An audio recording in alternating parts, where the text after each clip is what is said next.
Joining us today, our own Senator Bill Cassidy from Washington, D.C. Good morning, Senator. How are you?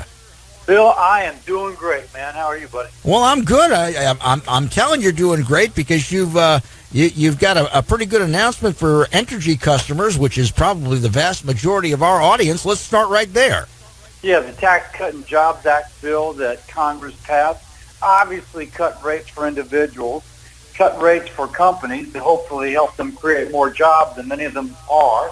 But it also cut rates for utilities, which means that they will they're going to refund or cut your electric bill because they pay less taxes. When a utility pays taxes, they just pass it to the consumer. We cut their taxes, so therefore the savings are passed to you. That's another benefit of our Tax Cut and Jobs Act bill. Now, Entergy had something about this last week, but what we weren't really sure of here is this a reduction we're going to see month to month, or are they going to estimate and chunk it all out in a rebate on next month's bill, for example? Well, it's going to be a couple of things. One, because their bill is cut.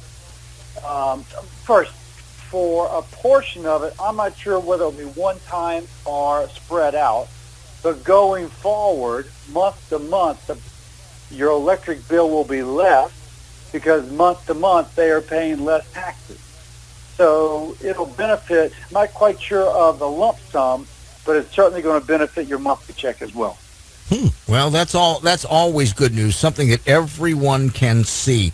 One of the other things I've noticed that you've been working on is you're trying to cut the budget by stopping all of this seemingly endless printing of electronic records every single day. Am I right? This is an everyday kind of thing?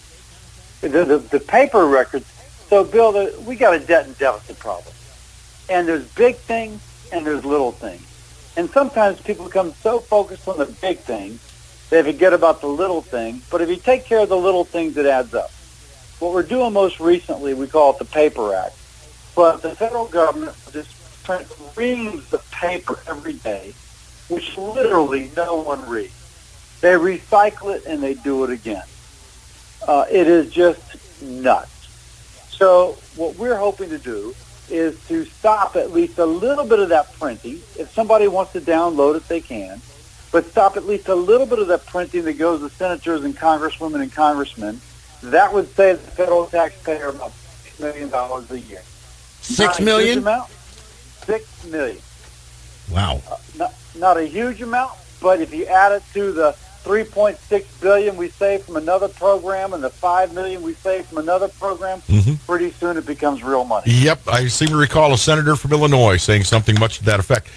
This actually happened several months back, but I remember you championing the cause of no more federal money to pay for congressional portraits.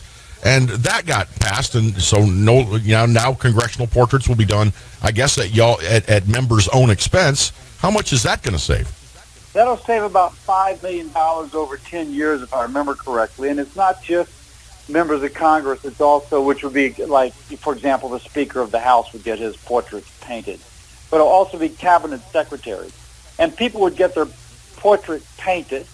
It would cost $50,000, and it would be hung in the back hall of some bureaucracy, never to be seen by anybody but the people working in that corner of the building. And so you just add it up. It makes a difference, and that's what we're trying to do is make a difference. Senator, something else I'd like to touch with you on.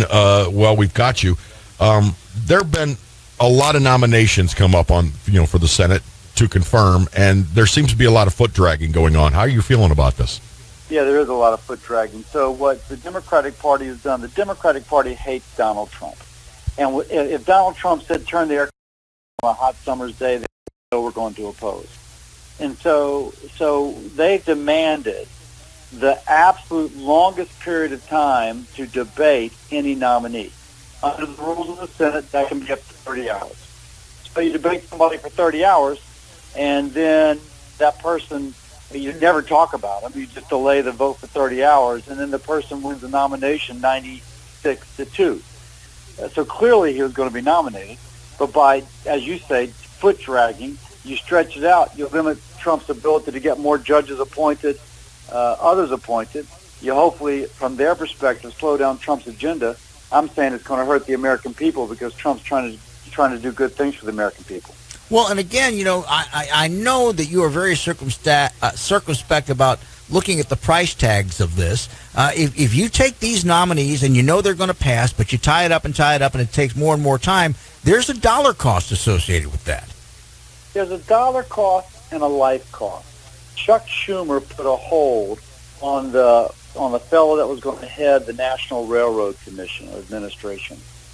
And in that time period, for about a year, in that time period, there were train wrecks related to poor safety. I was on one of them. A guy ran a thing and he got killed. The driver got killed when the train I was traveling on hit him. Now, maybe the head of the Railroad Transportation Commission doesn't make a difference. But when you are having a death about every third week, you got to hope he makes a difference. And Schumer had a hold of him for purely political purposes. It makes a difference in terms of how things work.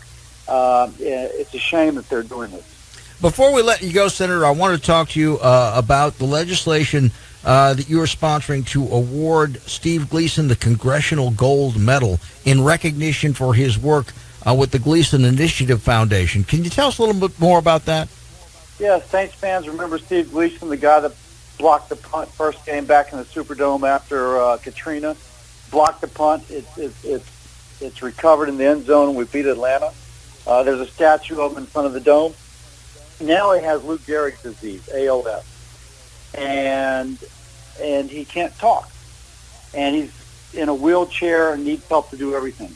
And you walk in the room thinking you're going to feel sorry for the guy, and you walk out thinking, what can I do for other people? He has taken his illness, and because of his football fame and the fact that he's from Washington State, he's become this incredible advocate for those with ALS. He got Microsoft to develop software and hardware so that even though he's lost his voice, he can look at a letter on a screen, blink his eyes, and his pre-recorded voice, meaning he recorded it before he got ALS, before he lost his voice, will then speak to you. We have the Steve Gleason Act, which first David Vitter and then I got passed into law, which says that if somebody has ALS, they're on Medicare, they have access to this hardware and software that Microsoft developed for Steve. And so we're trying to get him the Congressional Gold Medal. And we're honoring him. Of course, he's a football player, but we're honoring him for his advocacy for all those with ALS and all those with disability. If we can get him the Congressional Gold Medal, which takes 2/3 of the Senate and the House, it's just a way to acknowledge a tremendous American. Indeed. Well, and I do remember the first time this initiative came up, and a lot of people said, what a great idea to allow access to everyone who has lost their speech through some sort of a degenerative disorder to have access to this software. Real quick before we let you go, you think this one's going to sail smoothly? Yes, but, nothing sails smoothly through Congress. What am I thinking? On the other hand, everybody I've approached so far has said absolutely. And we have the Washington State folks and we have the Louisiana folks all on board. We're pushing it. The NFL will be on it, Microsoft, the disability community. So we think we'll get it through.